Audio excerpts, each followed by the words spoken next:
Captain Insano shows no mercy. Straight cash, homie.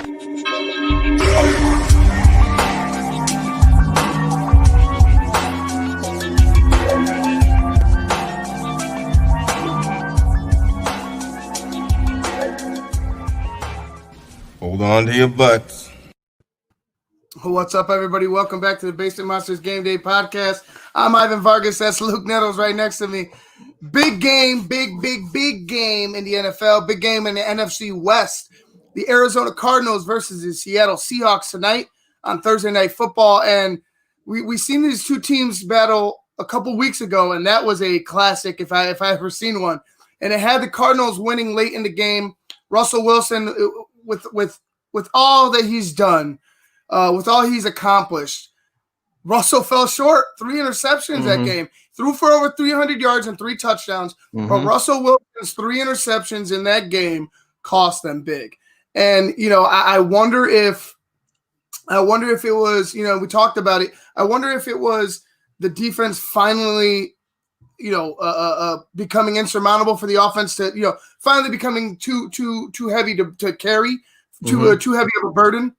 But it's the Seattle Seahawks. It's still Russell Wilson. I'm not going to count him out, but that defense has been so bad. We're talking about a matchup, Luke, between the number 1 offense in the Arizona Cardinals and the dead last defense in the Seattle Seahawks. Yeah, with all that being said, I mean, everything that I've seen today, they have, the computer models and the analytics and all that stuff. They actually show the Seahawks are winning this one with 55.7%. I don't know if that means that Arizona just goes to sleep on defense. Show me they can stop somebody. Show me they can stop somebody on defense, and I'll believe that shit. Yeah, I don't believe in all that stuff, but this is the rematch of the DK Metcalf rundown. Another thing is about this game. Tyler Lockett is going to go. It looks like he's going to go all day. But last game, I mean, he had 200 yards, 15 receptions. The guy was unstoppable. DK Metcalf actually did score the game-winning touchdown in that game. He did. But there was a flag, and it came back. And then it was, Russ went down. They botched the timeout or something. I don't remember what it was, but something. Anyway, they missed a field goal. Anyway, it went to overtime. It was won by a field goal. But yeah, I'm with you. The Cardinals are averaging 425 yards a game at this point, and that might be 625 against the Seattle defense if they don't get it together real soon. Well, what can you do? What can you do to slow down a guy like a Kyler Murray? The guy has 10 rushing touchdowns, bro. He's a human joystick. I know that term or that title has been thrown around a lot in recent years, but the guy is just at a different speed than every single person on the field. He's a different type of athlete. His at least in speed. Kyler Murray can take off on you in a blink of an eye. There was guys within 2 feet, 3 feet of him, and he still was able to just shimmy some shoulders, maybe twist his hips a little bit, and that guy was laying face on the ground. That's all it takes. And Kyler Murray's just his athletic ability, the presence of mind that sometimes, and his just overall quarterback play is astonishing. He's a rookie. He's a rookie. All right, I'm sorry. So he's not a rookie. Second year. But in his second year, look at what he's done. Yeah, that's what they're saying. They're saying he's better at this point in his career than Russell Wilson ever was. He can end up being way better than Russell Wilson. So, I mean that. And then on top of that, you're coming off one of the. You guys are pumped because you threw the Hail Mary and D-Hop comes down with it. You guys come off a huge win, just mad elation. Super happy to get out of there with that W. Right. So they're coming off a big win in Seattle. Just like it's like I said, they're a night and day team. Usually we see this around week 8, but for Seattle it was like week 4 or 5. It's like they were great out of the gate, and then for whatever reason they just like somebody sliced their tires or something like that. I don't know. I would say if it's Seattle, the defense, bro. The defense sliced their own tires. Like they said, talk about self-sabotage. It's the defense. It's the defense. Yeah. The defense is as bad as the Chicago Bears offense. Like imagine flip-flop. No, I'm dead ass serious. Look, flip-flop I don't think units. they're that bad. Flip-flop units. The Seahawks defense is as bad as the Chicago Bears offense. That's not a joke. It's that bad. So if you got something so good, one unit playing so well in the Seahawks offense, just like the Bears defense, and you got those other units that can't get it together, I could see how the frustration can mount. But you still have to do your job. You still have to go out there and try to find a way to win the game. Regardless of what's going on the other side of the ball, you have to do your job. And that's speaking to each individual man on both sides, in all three phases, excuse me. But, for me, I just, you always believe in Russ. You somehow always believe in Russ. Like they say up in the great Northwest, in Russ we trust. And that's true. And that's true. He hasn't done anything but proven any doubter wrong. I don't doubt him in this game. I don't want to count him out because of who he is, but it's that defense, man. That defense needs to find a way to they need to find a way to overcome whatever the hell they're going through. And it's probably a lack of talent, but sooner or later you got to dig deep. You're in the NFL, son. Yeah, sir. I think right. You're there. God. Yeah. No, I think the Cardinals, in order to get out of this W, so last time they played, Patrick Peterson was put on DK Metcalf. He had 2 catches for like 24 or 26 yards, minus that touchdown that got called back. Like, he was shut down. And I think for the Cardinals, but then say he got shut down, but then Tyler Lockett went off for 215 catches. And some of those catches were extraordinary. So I feel like if the Cardinals want to have a chance, obviously Peterson goes back on Metcalf. And then I would even think about doubling Lockett and then making Russell Wilson beat you with Disley or Olsen or David Moore or whichever running back they decide to go with today. I think that they should do that. And on Seattle side, I mean, I really don't know what to do on Seattle side on defense. I feel like that is, I almost would take it and make it like, don't even rush Kyler Murray, because when you rush him, that's when he kills you. Let him sit back in the pocket and force him to make a pass and play tight coverage and make him have to beat you with his arm, because he'll kill you with his feet. He won't kill you with his arm. That's what the Bills did last week. The Bills did that last week, and the Bills were able to stop. Like, the Bills were able to pretty much, they weren't able to stop him, but they were able to subside him. They were able to keep him at bay. Yeah. You know what I'm saying? They were able to keep him at bay. And to be honest with you, it was probably the best job I've seen all year round. On Kyler Murray. On Kyler Murray. Best job I've seen all year round. Mm-hmm. Yeah, I mean, Buffalo's got a little bit. I mean, their defense is, I don't know. I mean, I've seen Buffalo's defense look horrible too, but I mean, this Seattle, I mean, you're talking last 3 or 4 games. Go ahead. I'm sorry. No, but they contained, like, it was, he got hit, like, he was able to eat. I mean, they won on a Hail Mary, Luke. Right. They won on a Hail Mary, Luke. It wasn't like they ran away with it. The game was close throughout. Yeah. But they had Kyler Murray until they kept finding success with mistakes by and I'm talking about Josh Allen throwing a flat-footed pick. Those are mistakes that kept them in the game, and they were able to capitalize. And you saw Kyler break out in the red zone to score touchdowns. He wasn't breaking it big downfield, throughout. It was more like once you got from the 35 in, Kyler was dangerous with his legs. But anywhere from 35 to 35, that middle of the field, Kyler wasn't going anywhere. They were able to lock him down. Yeah, no, I mean, they did a great job. But, I mean, like, their defense has a little more – I mean, really, I mean, outside of Bobby Wagner – I don't like, they've let all those other, Bruce Irvin, and they've let all those other linebackers go. Jadeveon Clowney, I love those guys that could run that contain. So I feel like if I'm Seattle, I'm just going to rush my front four, and everybody else is dropping back in coverage, because Kyler Murray, he's going to kill you with his feet. He's going to get his. But if you could just if you make him have to beat you with his arm, I don't know that Kyler Murray is good enough to fit those window passes. I mean, you got a DeAndre Hopkins, which is always going to make his quarterback look good. He's going to want to. I would see him wanting to because of the baseball background. Right. But, I mean, is he going to find success? That's what I'm saying. Time again.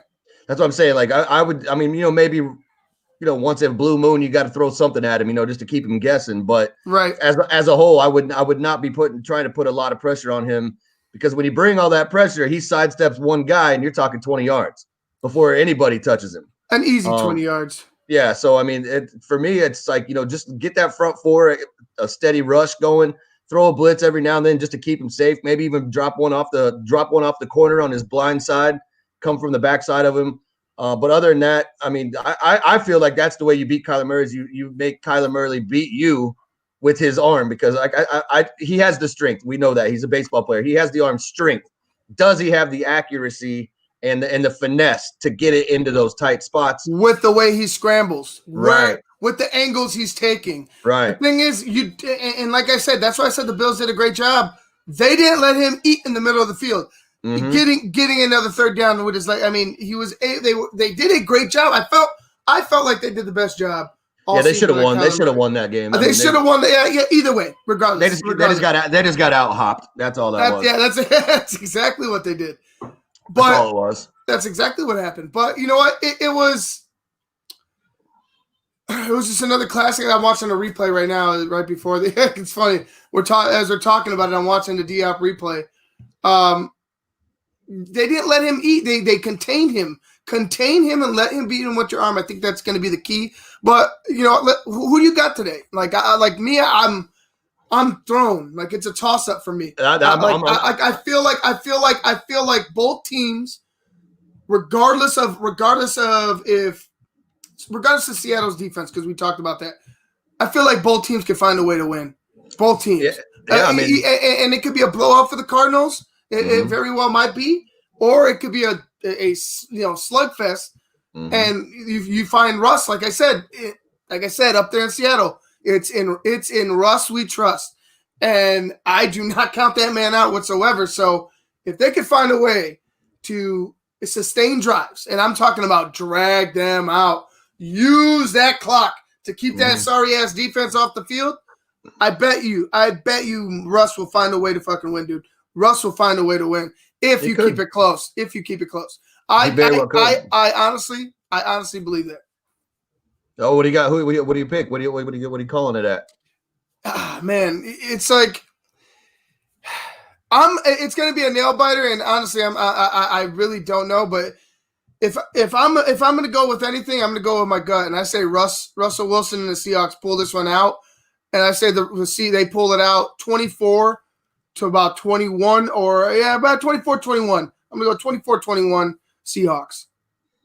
Okay, that's good. Yeah, I mean, for the other thing is, like, we all know this, and this is across the NFL period. You always know teams that are playing teams inside their own division. Those games are always the tightest, closest games. We're going to see another one here this weekend with Kansas City and the Raiders.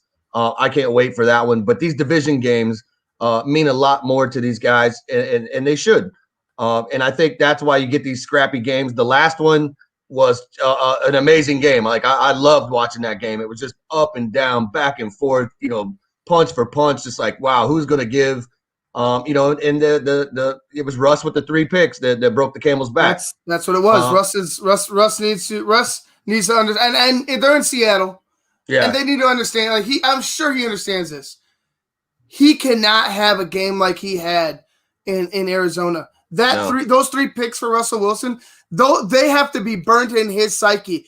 He knows about that. He remembers that. He knows he had a bad game. I think you're going to get the best of Russell Wilson tonight, and that's why I picked him to win. Yeah, I think another thing the Seahawks should be looking at is, hey, it works for Kyler Murray. Why doesn't it work? Let's use Russell Wilson as Kyler Murray and see what that does to the Cardinals. Kind of come back at them at a different angle and make them be like, whoa, wait a second, we didn't game plan for this part. I don't know, man. I like I said, it's a division game. They're always tough. The last one was a classic. I'm gonna pick. I'm gonna go with the Cardinals on this one, and I'm gonna call it a 28-26, and I'm gonna say it's on the back of Chase Edmonds. I like Chase Edmonds, and that's a good call, Luke. That's a good call. Chase Edmonds is going to be a key because the running game for the Seahawks has been like a little depleted. I think they're without Carson again tonight. I believe Chris Carson's out again. Yeah, he's out. Yeah, he's out. Okay, yeah, Carson's out again. So like I said, the running back room has been depleted for the Seahawks. It's been all Russ. Some Russ and DK. Russ, DK, and Lockett. I won't forget Lockett. You got to find some way to I'll say this. dark horse. If the Seahawks could get that running game going before the Cardinals do, I think the Cardinals might be in a little bit of trouble. Mm-hmm. Yeah, it could be. I mean, it's gonna be a crazy. Like I said, the one thing the Cardinals are gonna have to shore up though is like that's fine. You could leave Peterson on DK, whatever. But like I don't care if you got to double him, triple him. Sometimes you can't have Lockett going for another 215 catch, 200-yard game. No. That's just that you have to find a way to stop that. And on the other side of the ball, same side of the ball. I'm sorry, different position. Seattle needs to get those tight ends going. Like you got Greg Olsen and Disley, and I'll tell you what. Before Disley got hurt, man, that dude was amazing. He was being called. His name was being called. They got to eat in the middle of the field with those two guys. They have to, because like I said, if you want to shut down Lockett and DK, then you got David Moore and not much after that. So if I'm Seattle, I'm looking at exposing the middle of that field, sucking them safeties down to play the middle of the field, and then over the top of their head on a one-on-one with either Lockett or Metcalf. I mean, yeah, that sounds good to me. It's all a matter of can each defense hold its own? Mm-hmm. You know what I mean? Can each defense hold its own? You got playmakers that could do it on Seattle. You know what I mean? You have playmakers that could do it. Now, you don't have playmakers on that defense, but you have playmakers that can do it on your offense against that Cardinals defense. I mean, the question is, can you stop the Cardinals enough? Can you contain Kyler Murray enough? So, like you said, and we both agree on it, allow Kyler Murray to beat you with his arm and not his legs, because you with his legs he could sustain drives, keep the clock moving, and just eat you alive. Yep. That's what it's going to boil down to, and you know that's the other thing that I will say, because if I recall right, Arizona was giving Russ a little bit of pressure. I remember like seeing Russ get off the ground at one point and just with this blank look on his face, like Jesus, like what is happening? Like so that offensive line for Seattle is going to have to pull it together too and give Russ time, because Russ can beat you with his arm. We've seen it time and time again. He can also run, but he can beat you with that arm. So. It's going to be. I look for another rock'em sock'em game. You know, I hit you, you hit me, and I don't really see a pull off from either of these teams, but it very well could be. Hey, we'll see, man. We'll see. All right, guys, we're going to go ahead and wrap things up for right now. We'll get to you guys at halftime. This has been the Basic Monsters podcast. I'm Ivan Vargas, obviously. That's Luke Nettles. We'll see you guys in a little bit. Hopefully, it's a close game. I'm hoping for is a close game. That's all we can hope for. I'm hoping for a rematch. Exactly. I'm hoping for a round 2 of an instant classic. Back-to-back instant classics in the NFC West. All right, guys. We'll see you guys at the half. Basic Monsters podcast on SportsZone Chicago. Take care.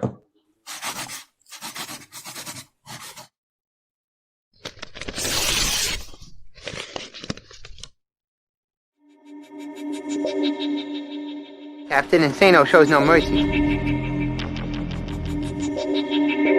Straight cash, homie.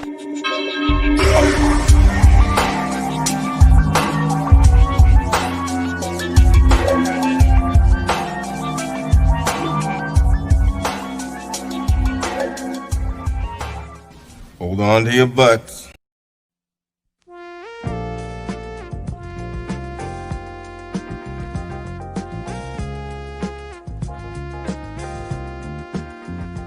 I just heard my favorite band is in town. I'd love to get good seats, but everywhere I've looked, the ticket sites have crazy service fees. Haven't you heard of TixSplits? Who? TixSplits. They don't gouge you with crazy fees. The price they advertise is the price you pay, plus a small delivery fee. Never pay service fees again. Go to TIXBLITZ.com today. TixSplits.com. Guaranteed seats, low prices. That's TixSplits.